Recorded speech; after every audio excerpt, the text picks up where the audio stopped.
Hello मेरे प्यारे बच्चों, कैसे हैं आप सभी लोग। मैं दिवान तिवारी एक बार फिर आप सभी का नीट सिलेक्शन एक्सप्रेस में हार्दिक स्वागत करता हूं और उम्मीद करूंगा कि आप लोग बहुत ही बेहतरीन तरीके से बेटा अपनी पढ़ाई में व्यस्त होंगे। चलिए बेटा, आइए यहां पर जरा समझने का प्रयास करते हैं। आज जो हमारा ऑर्गेनिक केमिस्ट्री का लेक्चर है वो ऑर्गेनिक केमिस्ट्री का लेक्चर बेटा हमारे पास पॉलीमर एंड बायोमोलिक्यूल यहां पर आप लोगों के पास चैप्टर है, यानी बहुलक और जैव अणु। यहां पर आप लोगों के पास क्या है बेटा,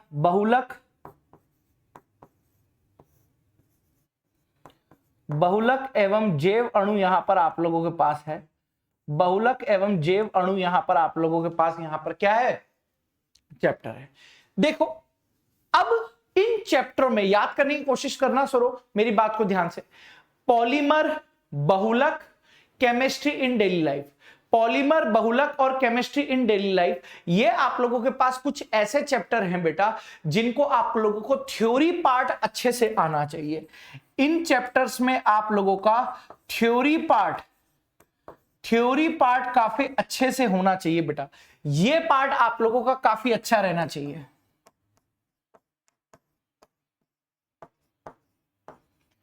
काफी अच्छा रहना चाहिए, ये पार्ट आप लोगों के पास काफी अच्छा रहना चाहिए बेटा। अगर ये पार्ट आप लोगों के पास अच्छा रहा तो ही आप ये मान के चलिए कि यहां पर आप लोगों के क्वेश्चन सही होंगे, क्योंकि थ्योरेटिकल पोर्शन बहुत ज्यादा रहने वाला है। चलिए यहां पर फटाफट से क्वेश्चन को देखने की कोशिश करते हैं। पहला आप लोगों के पास क्वेश्चन यहां पर क्या है, निम्न में से कौन सा जैव निम्नीकरणीय बहुलक यहां पर आप लोगों के पास पूछा गया है। अब जैव निम्नीकरणीय बहुलक का मतलब समझने की कोशिश कीजिएगा।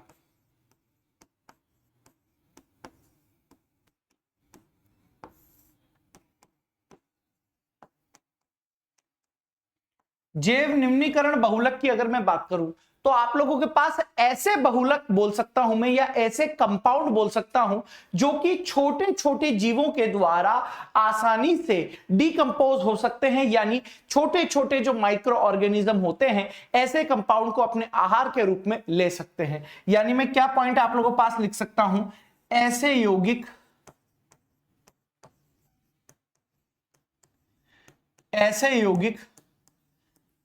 जिसे छोटे छोटे जीव अपने आहार के रूप में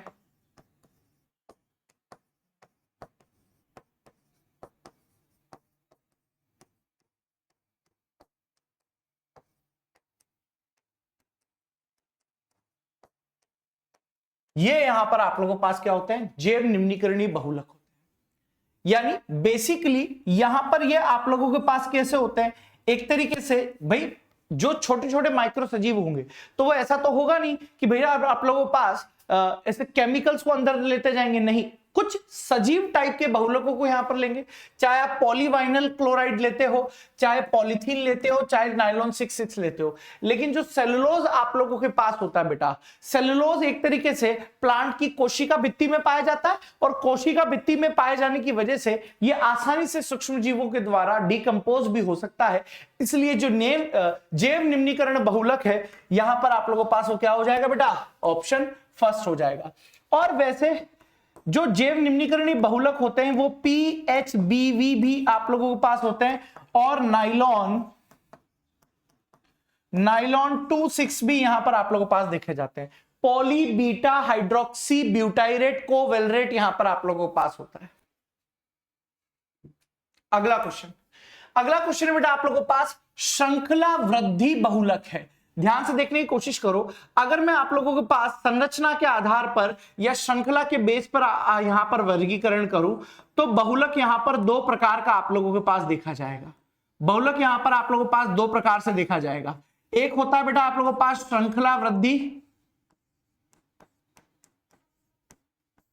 श्रृंखला वृद्धि बहुलक,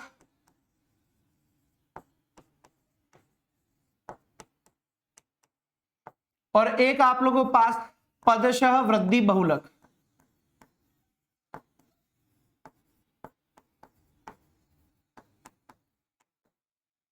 एक आप लोगों के पास श्रृंखला वृद्धि बहुलक होगा और एक आप लोगों के पास पदशः वृद्धि बहुलक यहां पर आप लोगों के पास होगा। श्रृंखला वृद्धि बहुलक का मतलब आप लोगों के पास क्या होता है, किसी भी छोटे मॉलिक्यूल का, किसी भी छोटे मॉलिक्यूल का बहुलकन के दौरान, बहुलकन के दौरान एलिमिनेशन नहीं होगा, मतलब निष्कासन नहीं होगा,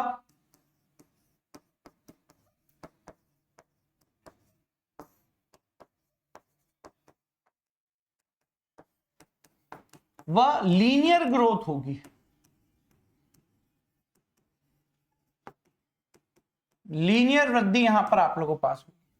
अगर मैं पदशः वृद्धि की बात करता हूं, पदशः वृद्धि बहुलक, तो यहां पर आप लोगों के पास क्या होगा, छोटे छोटे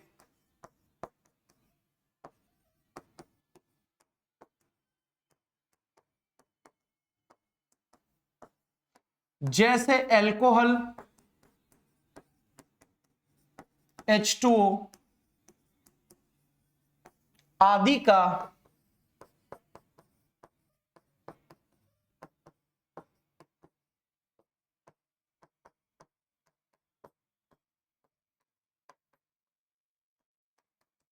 लीनियर वृद्धि के साथ साथ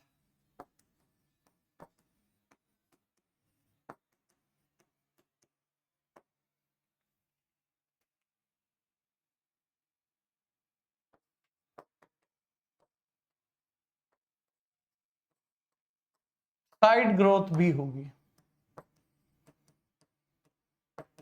ठीक है, तो भैया न्यूक्लिक एसिड तो आप लोगों के पास किससे बना हुआ होता है, जब भी आप देखते हो तो देखो पेंटोज शुगर, फास्फेट, यहां पर आप लोगों के पास फास्फेट ग्रुप और नाइट्रोजन बेस, जब ये तीनों आपस में जुड़ते हैं तो H2O अणु का निष्कासन होता है, तो ये पदशः वृद्धि बहुलक हो जाएंगे।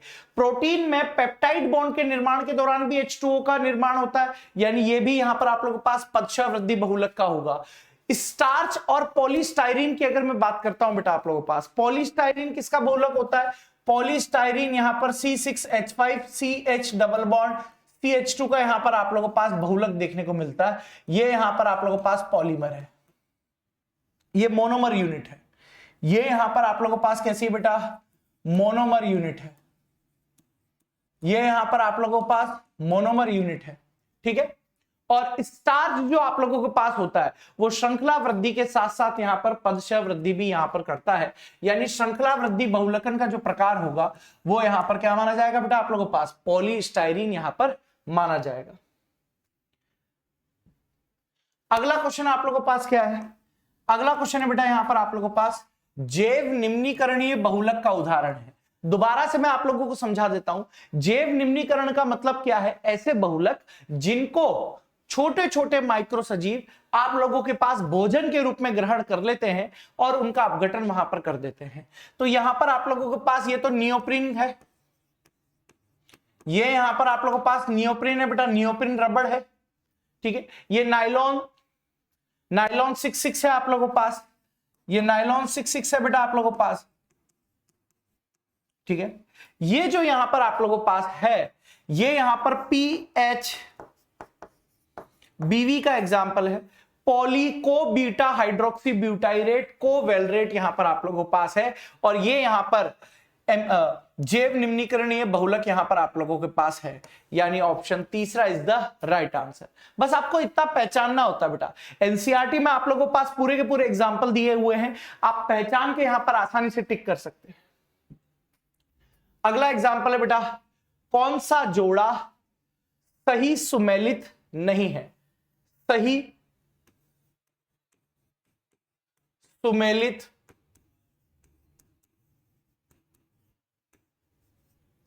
सुमेलित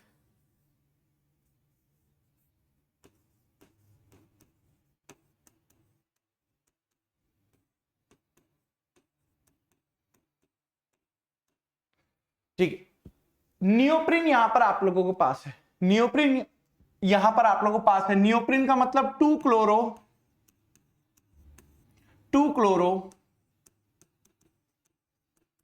2 क्लोरोब्यूटाडाइइन यहां पर आप लोगों के पास है, ठीक है, 2 क्लोरोब्यूटाडाइइन यहां पर आप लोगों के पास है। नाइलॉन 6,6 की बात करूं, हेक्सामेथिलीन डायमीन और एथाइलिन ग्लाइकोल यहां पर आप लोगों के पास होगा नाइलॉन 6,6, तो ये भी यहां पर आप लोगों के पास एकदम सही है, ये भी सही है। टेरिलीन या डेक्रॉन, टेरिलीन या डेक्रॉन की अगर मैं बात करूं तो ये आप लोगों के पास इथाइलिन ग्लाइकॉल और टरथेलिक एसिड से यहां पर मिलकर बना होता है आप लोगों के पास। किससे मिलकर बना होता है बेटा? इथाइलिन ग्लाइकॉल और टरथेलिक एसिड से यहां पर आप लोगों के पास मिलकर बना होता है। बेसिकली आप लोगों को ध्यान में ही रखना पड़ेगा बेटा, और कोई बहुत मतलब ये मान के चलो कि बहुत कम ऑप्शन है आप लोगों के पास, है ना, मेरे को भी यहां पर ध्यान में ही रखना पड़ेगा बेटा आप लोगों के पास, ठीक है।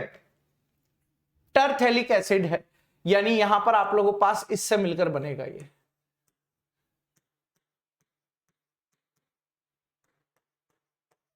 इससे मिलकर बनेगा, ठीक है। यहां पर इथाइलिन ग्लाइकोल यहां पर आप लोगों के पास क्या होगा? CH2CH2OH यहां पर आप लोगों के पास होगा। इथाइलिन ग्लाइकोल कुछ इस तरीके से यहां पर होगा, ठीक है। सही सुमेलित यहां पर आप लोगों के पास है। एक मिनट, क्वेश्चन मेरे को गड़बड़ लग रहा है, क्वेश्चन मेरे को लग रहा है कि इसने सही से टाइप नहीं किया है। कौन सा सही सुमेलित नहीं है? ठीक है, हाँ, यह आप लोगों के पास गलत स्ट्रक्चर यहां पर दिखाए, सही सुमेलित नहीं है। पॉलीमिथाइल मेथ एक्रिलेट, हाँ यही है, यही नहीं है, क्योंकि रुको एक मिनट, गड़बड़ हो रही है थोड़ी सी यहां पर। टेरिलीन अगर बनाओगे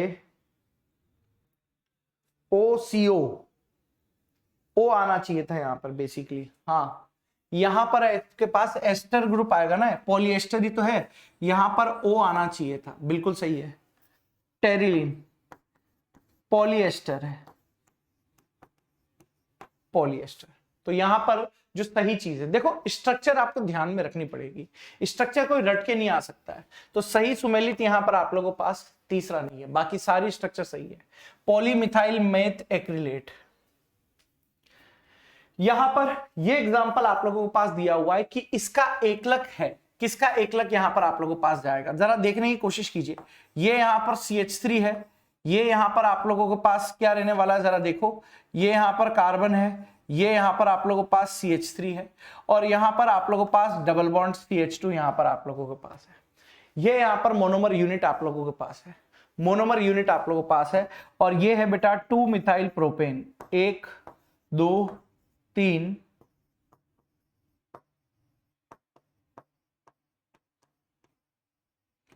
2 मिथाइल प्रोपेन यहां पर आप लोगों के पास है, जिसका बहुलीकरण अगर होता है, पॉलीमराइजेशन,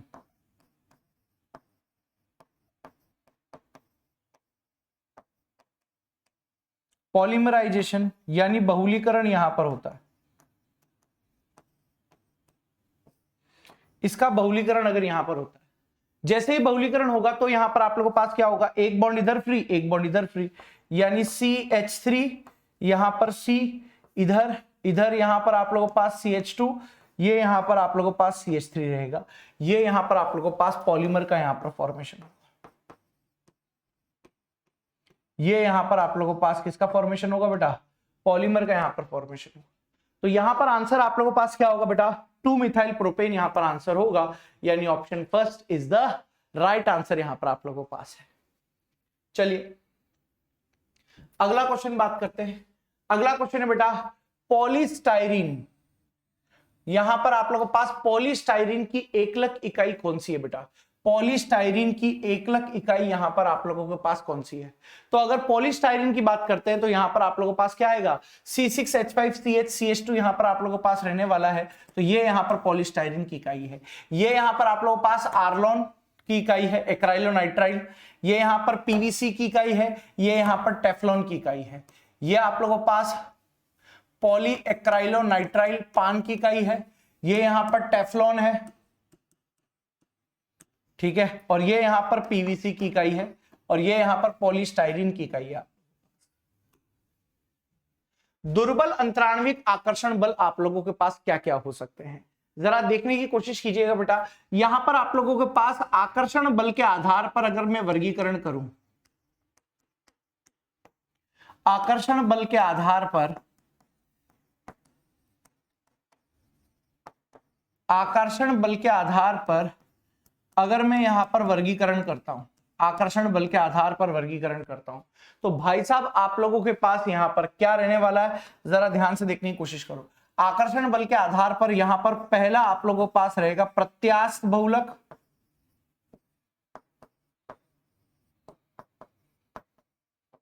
सेकंड आप लोगों के पास रहेगा रेशे, थर्ड यहां पर आप लोगों के पास क्या रहेगा, थर्ड यहां पर आप लोगों के पास रहेगा प्रत्यास्थ बहुलक रेशे, थर्ड यहां पर आप लोगों के पास रहेगा ताप सुगट्य बहुलक,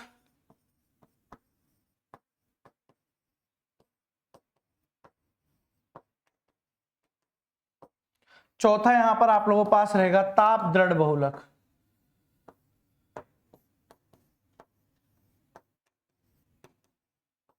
ठीक है, प्रत्यास्थ बहुलक में यहां पर आप लोगों के पास क्या हो सकते हैं कि इनके मध्य, इनमें यहां पर आप लोगों के पास दुर्बल अंतराणविक आकर्षण बल रहेगा,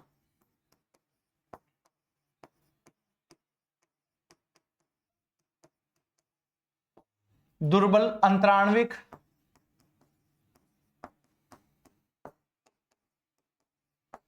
अंतराणविक आकर्षण बल यहां पर आप लोगों के पास उपस्थित हो सकता है। जैसे आप एग्जांपल ले सकते हो बेटा, ब्यूना एन, ब्यूना एस, नियोप्रिन, नियोप्रिन, यहां पर आप लोगों के पास ये एग्जांपल आपको देखने को मिल सकते हैं। फाइबर में बेटा आप लोगों के पास यहां पर क्या रहता है, हाइड्रोजन बंध भी रहते हैं, हाइड्रोजन बंध आप लोगों के पास उपस्थित हो सकते हैं, जैसे टेरिलीन हो सकता है, टेरिलीन हो सकता है, जितने भी फाइबर यहां हो सकते हैं। ताप सुगट्टे में आप लोगों के पास क्या होता है बेटा, ताप सुगट्टे और ताप दृढ़ में क्या हो सकता है बेटा आप लोगों के पास, यहां पर तो बहुत तिर्यक बंध आप लोगों के पास उपस्थित होंगे, तिर्यक बंध उपस्थित होंगे, और यह ताप सुगट्टे का जो बल होगा, जो आकर्षण बल आप लोगों के पास रहेगा, वो प्रत्यास्थ बहुलक, प्रत्यास्थ बहुलक व रेशे के मध्य होगा,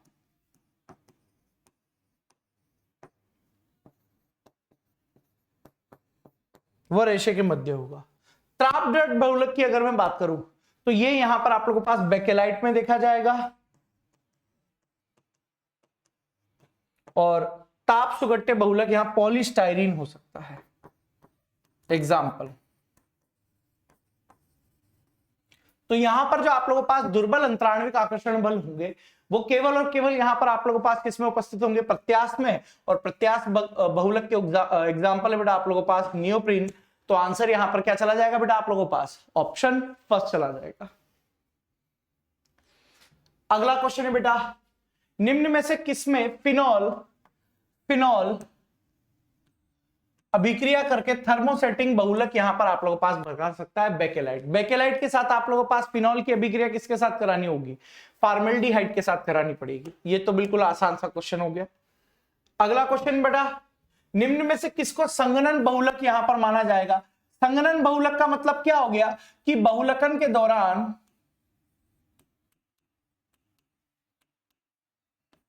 बहुलकन के दौरान, बहुलकन के दौरान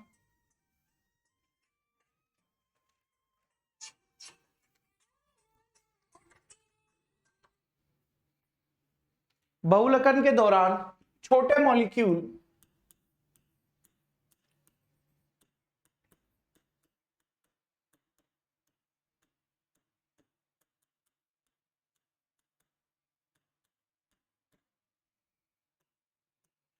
आदि का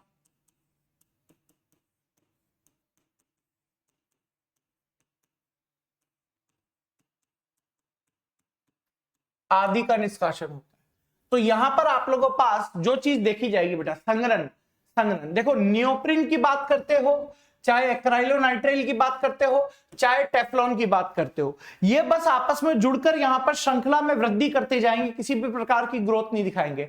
बट टेरिलीन या डेक्रॉन की अगर मैं बात करता हूं आप लोगों के पास, टेरिलीन या डेक्रॉन की अगर मैं बात करता हूं तो यहां पर इथाइलिन ग्लाइकोल और टरथेलिक एसिड के जुड़ने से यहां पर छोटे मॉलिक्यूल जैसे H2 का विलोपन यहां पर आप लोगों के पास होगा, जिसकी वजह से यहां पर क्या बोला जाएगा, इसको संघनन बहुलक बोला जाएगा। यानी option first is the right answer.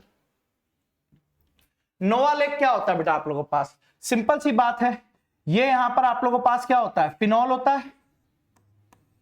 इस फिनॉल की रिएक्शन अगर मैं फॉर्मेल्डिहाइड के साथ करा देता हूं, है ना, चाहे एसिडिक कंडीशन हो या फिर यहां पर आप लोगों के पास बेसिक कंडीशन हो, क्या यहां पर आप लोगों को पास मिलेगा, जरा देखने की कोशिश करो। यहां पर OH है, यहां पर आप लोगों के पास CH2OH है, ठीक है, यहां पर आप लोगों के पास OH है, यहां पर CH2OH है, यहां पर आप लोगों के पास CH2OH है, ठीक है, और यहां पर OH है, यहां CH2OH है, यहां CH2OH है, यहां CH2OH है। ये यहां पर आप लोगों के पास इस तरीके से बनेगा। अब ये जो ऑर्थो वाला यहां पर आप लोगों के पास है, ये वाला ऑर्थो वाला जो यहां पर आप लोगों के पास है, वो यहां पर आप लोगों के पास पॉलीमराइजेशन करेगा बेटा, वो यहां पर आप लोगों के पास क्या करेगा, पॉलीमराइजेशन करेगा।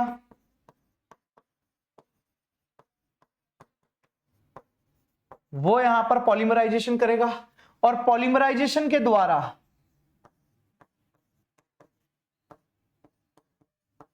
ये ऐसे ऐसे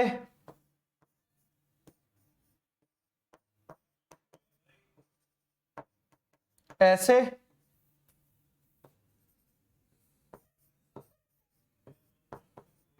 ऐसे यहां पर आप लोगों के पास लीनियर स्ट्रक्चर बना देगा, जिसे हम लोग यहां पर क्या बोल देते हैं, नोवालेक यहां पर आप लोगों के पास बोल देते हैं, नोवालेक।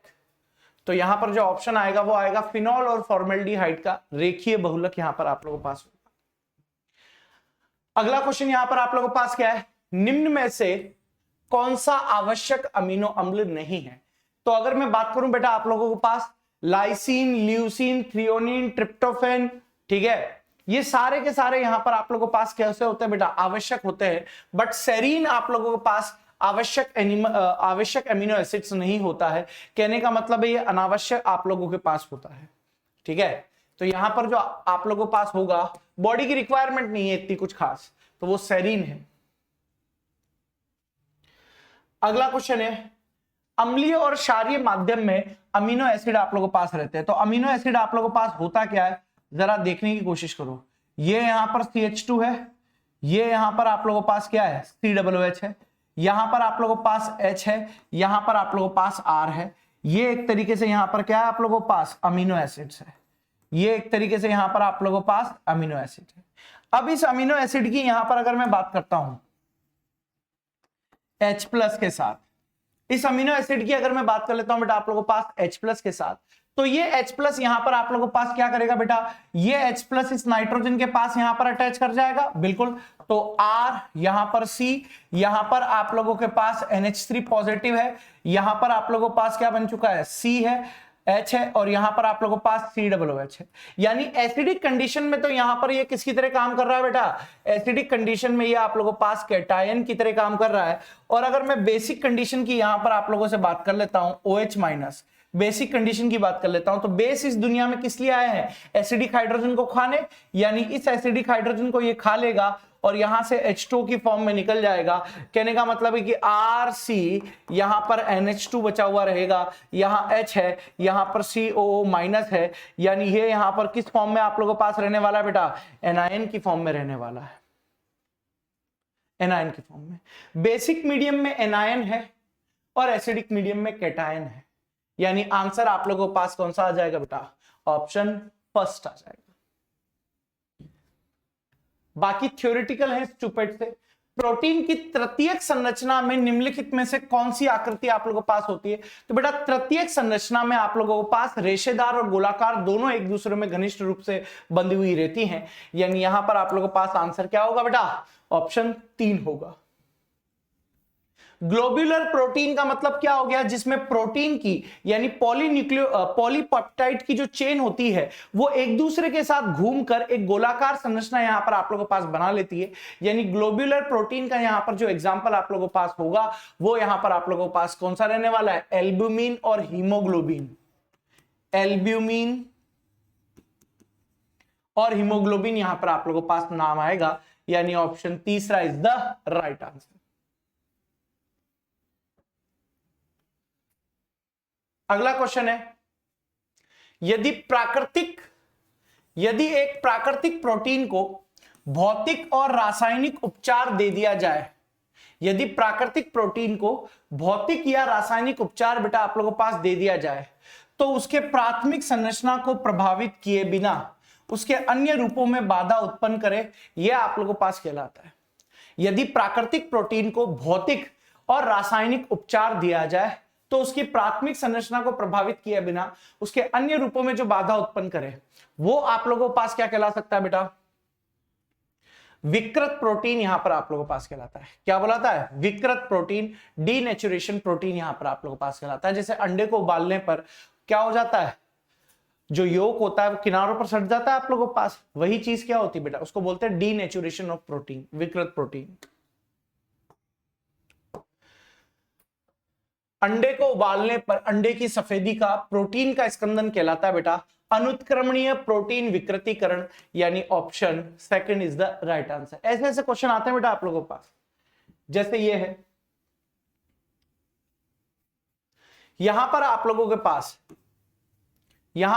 पास आरएनए में पिरिमिडिन क्षार कौन से होते हैं बेटा? थाइमिन के स्थान पर यूरेसिल और साइटोसिन होता है। तो यहां पर आंसर कौन सा हो जाएगा बेटा आप लोगों के पास? ये तो बायोलॉजिकल चीजें हैं, आप मेरे से बेहतर जानते हो बेटा। तो यूरेसिल और साइटोसिन यहां पर आप लोगों के पास होगा। अगला सवाल ये बेसिकली डाटा है, डाटाबेस क्वेश्चन है, आपको यहां पर ध्यान में रखना पड़ेगा। क्या है बेटा? कि जब ग्लूकोज को एक सांद्र विलयन से, समझने की कोशिश करना बेटा, जब ग्लूकोज को एक सांद्र विलयन से 30 डिग्री व 98 डिग्री सेंटीग्रेड पर क्रिस्टलीकृत किया जाता है, समझने की कोशिश करना, जब ग्लूकोज को एक सांद्र विलयन से 30 डिग्री व 98 डिग्री सेंटीग्रेड पर क्रिस्टलीकृत किया जाता है, तब यह ग्लूकोज के क्रमशः अल्फा व बीटा रूप यहां पर आप लोगों को पास देता है। जब 30 डिग्री सेंटीग्रेड वो 98 डिग्री सेंटीग्रेड पर क्रिस्टलीकृत किया जाता है तब ये ग्लूकोज के अल्फा और बीटा दोनों फॉर्म देता है। और यहां पर आप लोगों को ध्यान में रखनी है बेटा, जो अल्फा है और बीटा फॉर्म है यहां पर उनका बॉन्ड एंगल 112 और 19 डिग्री के लगभग यहां पर आप लोगों के पास रहेगा। क्या रहेगा बेटा? 112 व 19 डिग्री के लगभग यहां पर आप लोगों के पास रहेगा। एक्चुअली डाटा है तो मेरे को भी देखना ही पड़ेगा एक बार, यहां पर डाटा है तो मुझे भी देखना ही पड़ेगा।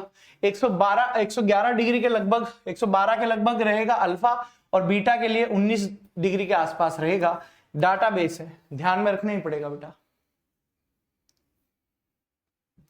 अगला क्वेश्चन है,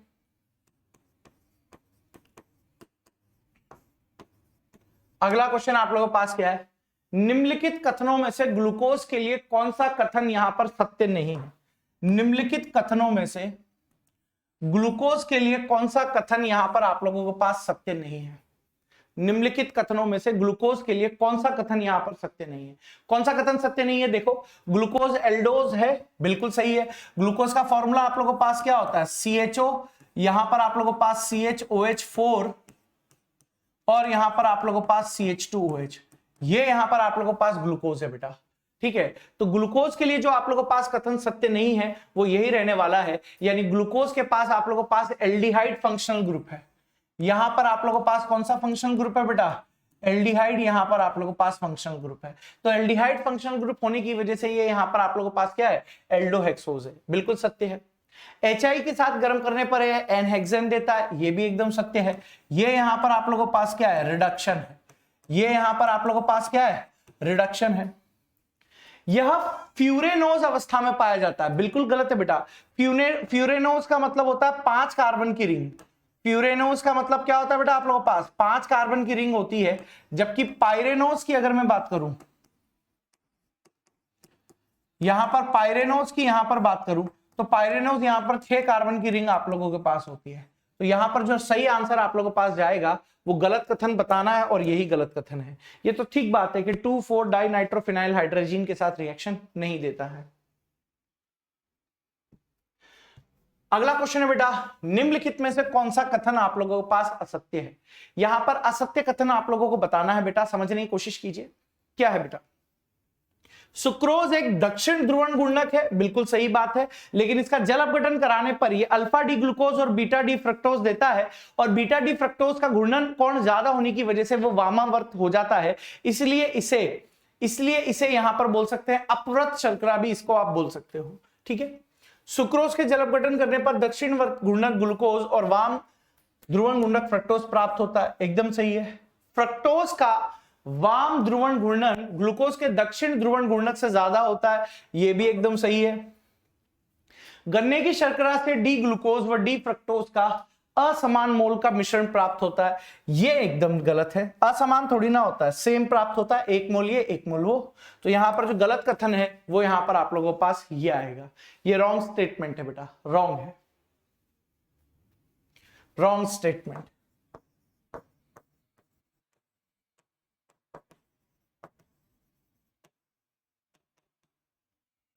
ठीक है, अगला क्वेश्चन है बेटा, निम्नलिखित डाइसैकेराइड्स में से कौन सा यहां पर अनअपचायक शर्करा आप लोगों के पास है?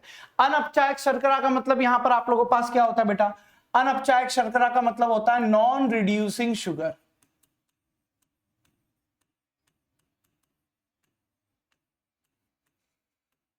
नॉन रिड्यूसिंग शुगर यहां पर आप लोगों के पास देखने को मिलेगी बेटा, नॉन रिड्यूसिंग शुगर यहां पर आप लोगों के पास देखने को मिलेगी। अब इस नॉन रिड्यूसिंग शुगर की अगर मैं बात करूं तो यहां पर आप लोगों के पास क्या होगा? Alpha D glucose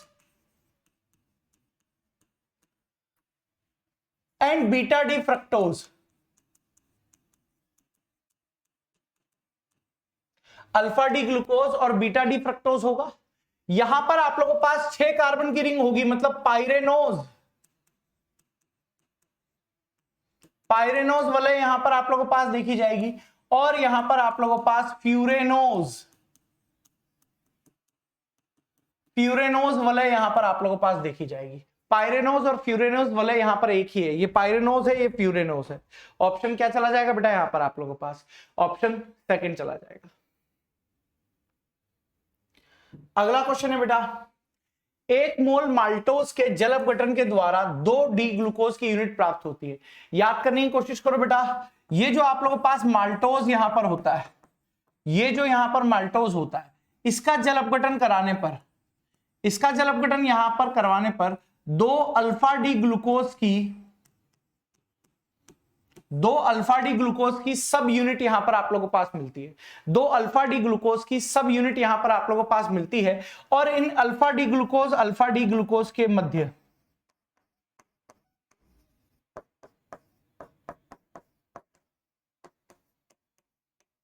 alpha D glucose और अल्फा डी ग्लूकोज के मध्य,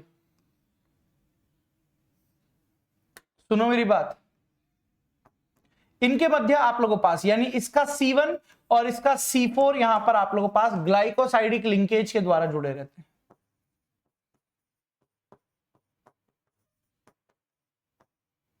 ग्लाइकोसाइडिक लिंकेज के द्वारा यहां पर जुड़े रहते हैं C1 और C4, C1 और C4। तो आंसर यहां पर आप लोगों के पास कौन सा चला जाएगा बेटा? आंसर यहां पर थर्ड चला जाएगा। ठीक है, यहां पर है बेटा आप लोगों के पास कौन सा कथन सही? एक तो ये क्या है, टाइपिंग, यहां पर आप लोगों के पास है कौन सा कथन असत्य है? असत्य कथन बताना बेटा यहां पर आप लोग को, कौन सा कथन आप लोगों के पास असत्य है? देखो इधर, देखो यहां पर क्या है, प्राकृतिक स्टार्च में लगभग 10 से 20% एमाइलेज व 80 से 90% एमाइलोपेक्टिन होता है। बिल्कुल सत्य बात है ये, यहां पर यह आप लोगों के पास यहां पर क्या हो चुका है बेटा? सत्य हो चुका है। ठीक है, एमाइलोज आप लोगों के पास जल में घुलनशील होता है और आयोडीन के साथ यहां पर आप लोगों के पास कौन सा रंग प्रदान करता है, नीला रंग यहां पर आप लोगों के पास प्रदान करता है। ये भी यहां पर एकदम क्या है बेटा, सत्य बात है, ठीक है। एमाइलोपेक्टिन शाखित श्रृंखला पॉलीसेकेराइड आप लोगों के पास होते हैं। एमाइलोपेक्टिन कैसे होते हैं बेटा, आप लोगों के पास शाखित श्रृंखला पॉलीसेकेराइड होते हैं और जल में अघुलनशील होते हैं और आयोडीन के साथ नीला रंग नहीं देता है, बिल्कुल सत्य बात है। ये भी आप लोगों के पास यहां पर क्या रहने वाला है बेटा, सत्य बात यहां पर रहने वाला है, ठीक है। नेक्स्ट पॉइंट यहां पर आप लोगों के पास क्या है, स्टार्च लार में उपस्थित एमाइलेज एंजाइम के द्वारा जल अपघटित नहीं होता है। यह भी एकदम सही बात है, सही बात है क्या, गलत बात है, अपघटित होता है, एमाइलेज के द्वारा स्टार्च यहां पर अपघटित होता है। तो असत्य यहां पर आप लोगों को बताना था और असत्य यहां पर आप लोगों के पास कौन सा रहेगा बेटा, ऑप्शन 4 रहेगा। अगला क्वेश्चन है बेटा, निम्नलिखित तथ्यों में से कौन सा प्रोटीन के लिए सत्य है। सभी सजीव कोशिकाओं में उपस्थित प्रोटीन अमीनो एसिड्स के उच्च अणुभार वाले जटिल जैव अणु है, बिल्कुल सत्य बात है। प्रोटीन फास्फोरस व आयोडीन युक्त भी हो सकते हैं, सही बात है। प्रोटीनों में Fe, Cu, Zn, Mn भी आप लोगों के पास उपस्थित हो सकते हैं। सारे के सारे एकदम यहां पर कथन सत्य हैं, यानी option 4 is the right answer. अगला यहां पर आप लोगों के पास क्या है बेटा, निम्न में से कौन सा आवश्यक अमीनो एसिड यहां पर आप लोगों के पास है। निम्न में से कौन सा यहां पर आप लोगों के पास आवश्यक अमीनो एसिड्स यहां पर आप लोगों के पास है, जरा यहां पर ध्यान से देखने की कोशिश करो।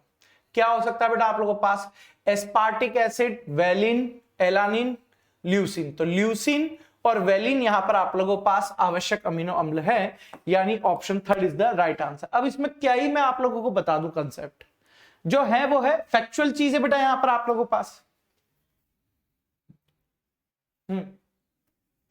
ऐसा पीएच जिस पर द्विध्रुवीय आयन उदासीन आयन के रूप में विद्यमान रहता है और दूसरे इलेक्ट्रोड की तरफ नहीं जाता है, और अमीनो एसिड्स के लिए उस पीएच बिंदु को किस नाम से जाना जाता है, उस पीएच बिंदु को यहां पर आप लोगों के पास आइसो इलेक्ट्रिक पॉइंट के नाम से जाना जाता है। आइसो इलेक्ट्रिक पॉइंट के नाम से यहां पर आप लोगों को जाना जाता है, यानी ऐसा पीएच जिस पर आप लोगों के पास यहां पर अमीनो एसिड न्यूट्रल बना रहता है। अमीनो एसिड न्यूट्रल यहां पर आप लोगों के पास बना रहता है, न्यूट्रल बना रहता है, ये यहां पर आप लोगों के पास है। तो जो आंसर आएगा वो यहां पर आप लोगों के पास कौन सा आ जाएगा बेटा, ऑप्शन फर्स्ट आ जाएगा। आओ अगला क्वेश्चन क्या है, निम्नलिखित में से कौन सी ग्लूकोज की अभिक्रिया केवल चक्रीय संरचना के द्वारा समझाई जाती है। कौन सी ग्लूकोज की अभिक्रिया केवल चक्रीय संरचना के द्वारा यहां पर समझाई जा सकती है। क्या है चक्रीय संरचना आप लोगों के पास, ग्लूकोज यहां पर आप लोगों के पास क्या बना देता है बेटा, पेंटा एसीटेट यहां पर बना देता है। ग्लूकोज हाइड्रोक्सिल एमीन के साथ यहां पर ऑक्सीजन देता है। ग्लूकोज का पेंटा एसीटेट हाइड्रोक्सिल एमीन के साथ अभिक्रिया नहीं करता है, बिल्कुल। ये गुण केवल और केवल कौन सी संरचना आप लोगों को दिखाती है, ग्लूकोज की चक्रीय संरचना यहां पर आप लोगों के पास प्रदर्शित करती है। बाकी सारे लीनियर के द्वारा भी यहां पर आप लोगों के पास दिखाई जा सकती है। तो आंसर यहां पर क्या होगा बेटा, ऑप्शन तीसरा। ये फैक्चुअल है, इनसे बाहर क्वेश्चन नहीं जाएगा आप लोगों के पास। क्या है, बाधा उत्पन्न करने वाले कारकों को हटा लेने पर प्रोटीन द्वारा पुनः प्राप्त करने की प्रक्रिया यहां पर आप लोगों के पास क्या कहलाती है, रीनेचुरेशन। बिल्कुल, ये आप करना घर पर।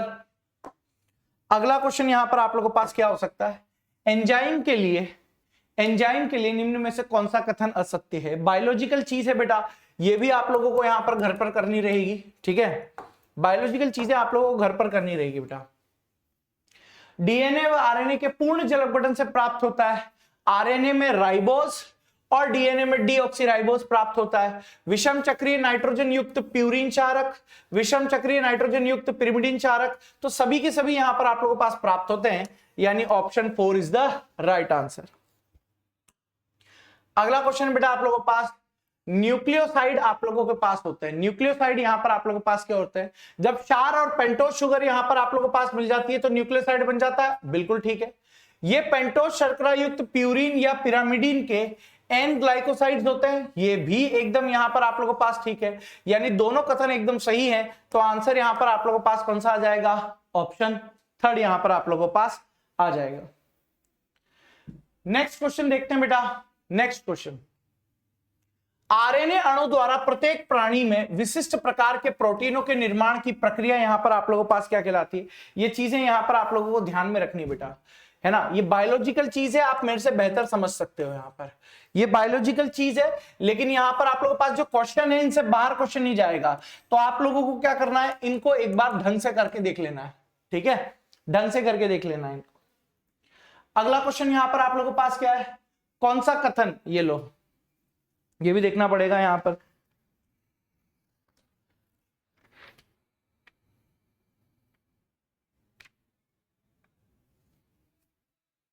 कौन सा कथन सत्य है, कौन सा कथन सत्य है, ये भी आप लोगों को बायोलॉजिकल चीज है बेटा, बायोमोलिक्यूल का, ये आप लोगों को देखना रहेगा यहां पर, ठीक है। इंसुलिन हाइपोग्लाइसेमिक कारक कहलाता है, क्यों, क्योंकि ये एनाबॉलिक प्रक्रम को घटाता है और कैटाबॉलिक प्रक्रम को घटाता है। ये ग्लूकोज में ग्लूकोज की कंसंट्रेशन को घटाता है, यह कोशिका में ग्लूकोज के प्रवेश को आसान नहीं बनाता है, नहीं, ग्लूकोज की कंसंट्रेशन को यहां पर क्या कर देता है, कम कर देता है।